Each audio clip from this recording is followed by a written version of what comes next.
Hello everyone, कैसे आप सब। आप सबका अपने चैनल में स्वागत है। आज मैं आपको सिंहासन बत्तीसी की 17वीं पुतली की कहानी सुनाने जा रहा हूँ। तो चलिए शुरू करते हैं। राजा भोज एक बार फिर सिंहासन पर बैठने की इच्छा लेकर राजमहल पहुँचे। इस बार सिंहासन से 17वीं पुतली विद्यावती बाहर निकली और राजा भोज को सिंहासन पर बैठने से रोक दिया। 17वीं पुतली विद्यावती ने कहा, सिंहासन पर बैठने से पहले राजा विक्रमादित्य की यह कहानी सुन लो। इतना कहकर 17वीं पुतली ने विक्रमादित्य का किस्सा सुनाना शुरू किया। राजा विक्रमादित्य के राज्य में उनकी प्रजा को किसी बात की कमी नहीं थी। राजा अपनी प्रजा को खूब खुश रखते थे। जब भी उनके दरबार में कोई अपनी परेशानी लेकर आता तो राजा उसे तुरंत हल कर देते। अगर उनकी प्रजा को कोई तंग करता था तो उसे वो कठोर सजा देते थे। इतना ही नहीं, राजा विक्रमादित्य एक आदमी बनकर राज्य का दौरा भी करते थे, इसलिए उनकी प्रजा हमेशा खुश, निडर और संतुष्ट रहती थी। एक बार राजा विक्रमादित्य वेश बदलकर अपने राज्य में घूम रहे थे। तभी उन्हें एक झोपड़ी से दो लोगों की आवाज़ सुनाई दी।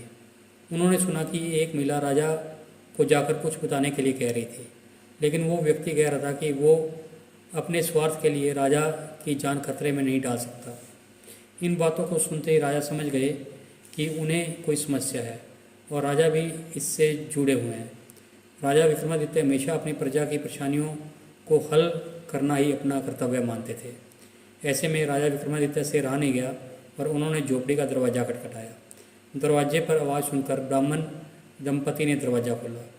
उनके दरवाज़ा खोलते ही राजा विक्रमादित्य ने अपने बारे में बताया और उनकी परेशानी पूछी। राजा घर आए हैं जानते ही दोनों पत्नी और पति डर गए। राजा ने उन्हें हिम्मत और भरोसा दिलाते हुए कहा कि आप अपनी बात बिना डरे कह सकते हैं। तब उन्होंने बताया कि उनकी शादी को 12 साल हो गए हैं, लेकिन उन्हें कोई बच्चा नहीं हुआ। इन 12 सालों में उन्होंने संतान सुख के लिए कोई व्रत, उपवास, पूजा पाठ की कोई कसर नहीं छोड़ी। फिर एक दिन ब्राह्मण की पत्नी ने सपना देखा कि एक देवी ने उन्हें कहा है कि 30 कोस दूर पूर्व दिशा में एक घने जंगल में कुछ साधु सन्यासी शिव की आराधना करते हुए भगवान शिव को खुश करने के लिए वो हवन कुंड में अपने अंगों को काट काट कर डाल रहे हैं। उनकी तरह ही अगर राजा विक्रमादित्य भी वहाँ जाकर हवन कुंड में अपने अंग काट कर डाल दें तो भगवान शिव उससे खुश होकर अपनी इच्छा पूरी करेंगे। फिर राजा विक्रमादित्य भगवान शिव से उनके लिए बच्चे की मांग करेंगे। ऐसा करने से उन्हें संतान सुख मिल जाएगा। इतना सुनते ही राजा विक्रमादित्य ने ब्राह्मण पति पत्नी को भरोसा दिलाते हुए कहा कि वो ये सब जरूर करेंगे। इतना कहते ही राजा विक्रमादित्य वहाँ से निकल गए और रास्ते में बेतालों को याद किया।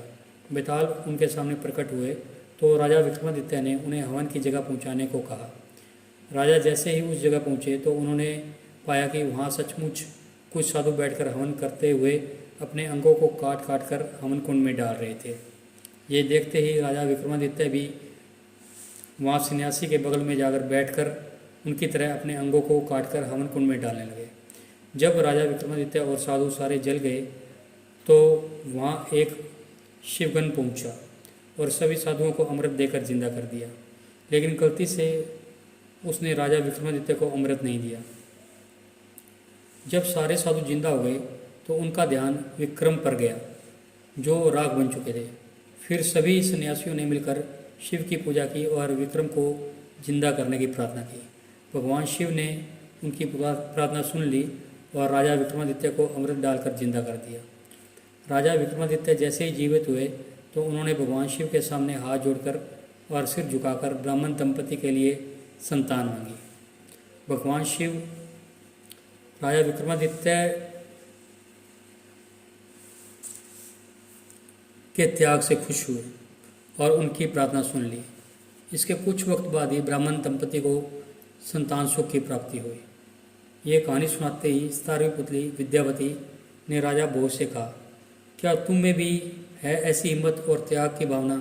अगर हाँ तो तुम इस सिंहासन पर बैठने के योग्य हो। इतना कहने के बाद 17वीं पुतली विद्यावती उस सिंहासन से उठ गई। इस कहानी से हमें ये सीख मिलती है, अगर कोई बिना किसी स्वार्थ के त्याग करता है तो उसका कुछ भी बुरा नहीं होता। तो आपको ये कहानी कैसी लगी? अगर वीडियो पसंद आई है तो इसे लाइक कीजिए, शेयर कीजिए और चैनल को सब्सक्राइब कीजिए और बेल वाला बटन ज़रूर दबा दें ताकि हम ऐसी कोई और कहानी डालें तो उसकी नोटिफिकेशन आपको मिल जाए। Thank you.